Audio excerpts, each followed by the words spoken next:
स्वतंत्रता दिवस के मौके पर समाजवादी पार्टी के अध्यक्ष अखिलेश यादव ने उत्तर प्रदेश के इटावा में 158 फीट ऊंचा झंडा फहराया। इस दौरान उनके साथ सपा के कई नेता भी मौजूद थे। इस मौके पर आसपास इकट्ठा हुए लोगों ने वंदे मातरम और अखिलेश यादव जिंदाबाद के नारे भी लगाए। अखिलेश यादव ने यहां मणिपुर पर भी बात की। आज 15 अगस्त है।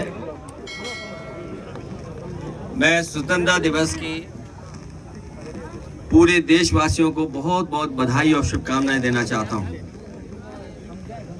साथ ही साथ हम उन तमाम महापुरुषों को, सबसे पहले राष्ट्रपिता महात्मा गांधी, जिन्होंने लगातार और उनका साथ देने के लिए तमाम भारत के हर कोने से लोगों ने साथ दिया। राष्ट्रपिता महात्मा गांधी के आह्वान और लगातार क्रांतिकारियों के संघर्ष और अनगिनत लोगों की कुर्बानी के बाद हमें भारत देश आज़ादी और भारत देश को आज़ादी दिलाने में हम सब उन लोगों को याद भी करते हैं और आज के दिन ये संकल्प लेते हैं कि जो सपने स्वतंत्रता सेनानियों ने देखे थे, उन सपनों को पूरा करने के लिए लगातार हम लोग काम करते रहेंगे।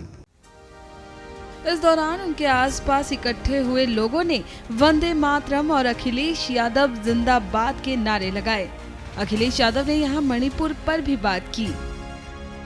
जहां एक तरफ मणिपुर जैसी प्रदेश में जो घटना हुई, वो दुनिया में कहीं भी किसी देश में ऐसा नहीं हुआ होगा। वहीं आज के दिन हम लोगों को ये भी अपील करनी चाहिए कि मणिपुर के लोग जिस सद्भावना के साथ, जिस प्रेम के साथ, जिस तरीके से मिलजुल करके रह रहे थे, वैसे ही रहें और इस तरह की घटना दोबारा ना हो जहां हमारी बेटियां, हमारी बहनों के साथ ऐसी घटना घटी हो। न केवल मणिपुर बल्कि देश के किसी कोने में इस तरह का व्यवहार किसी महिला या बेटी के साथ न हो।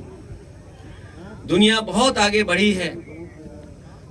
जिस रूप में हमारा देश आजाद हुआ था, जो हमारी सीमाएं थी जब आजादी हमें मिली थी, वो हमारी सीमाएं सुकड़ी हैं। सरकारें जो भी रही हों, लेकिन कहीं ना कहीं हमारे भारत जो आजाद हुआ था, उस समय जो हमारी सीमाएं थीं, उन सीमाओं को सिकोड़ने का काम पड़ोसी देशों ने किया है। आज के दिन 15 अगस्त जब पूरा देश स्वतंत्रता दिवस मना रहा है, तो हमें भी ये संकल्प लेना चाहिए कि जिस कुर्बानी और जिस संघर्ष के बाद आजादी मिली हमारे देश को, हमारा देश जहां मजबूत हो, वहीं सीमाएं भी हमारी बहुत सुरक्षित रहें। मैं एक बार फिर आपके माध्यम से पूरे देशवासियों को स्वतंत्रता दिवस की बहुत बहुत बधाई देना चाहता हूं। साथ ही पीएम मोदी पर भी अखिलेश यादव ने यहां निशाना साधा। जो हमारी समस्या है उनका हम आकलन करें अगर, तो लोकतंत्र में जो स्वतंत्रता होती है उसमें हम कहां खड़े हैं?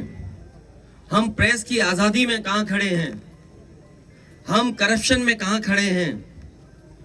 ये कहने को तो ठीक है, हमारा डेमोग्राफिक जो पैटर्न है, कम उम्र के लोग ज्यादा हैं। जो भारत की आबादी में 40 साल से नीचे वालों की संख्या बहुत है। अगर हमारी संख्या 40 साल से ज्यादा लोगों की है, तो वहीं हमारी जिम्मेदारी भी बड़ी बनती है कि इन नौजवानों के हाथ में नौकरी और रोजगार और सरकार ऐसी व्यवस्था बनाए जिससे इनके सपने पूरे हो सकें। और लाल किले पे खड़े होकर के अगर किसी सरकार ने ये कहा हो कि हम किसानों की आय दोगुनी कर देंगे, तो कम से कम उन सरकारों को पीछे मुड़कर देखना चाहिए कि आज हम दोबारा वहीं 15 अगस्त पे खड़े हैं। क्या हमारे देश के गरीबों की, किसानों की आय दोगुनी हो गई? क्या करोड़ों नौजवानों को नौकरी मिल गई? और जो संतुलन बनाना चाहिए सरकार को, आज जिस तरीके से महंगाई है, खाने पीने की चीजों से लेकर के डीजल पेट्रोल की, ये हमारे देश के लिए चिंता का विषय है। क्योंकि अगर इसी तरह महंगाई बढ़ती रही और लोगों के हाथ में नौकरी और रोजगार नहीं हुए तो हमारा देश कहां जा रहा है, इस पर सोचना होगा।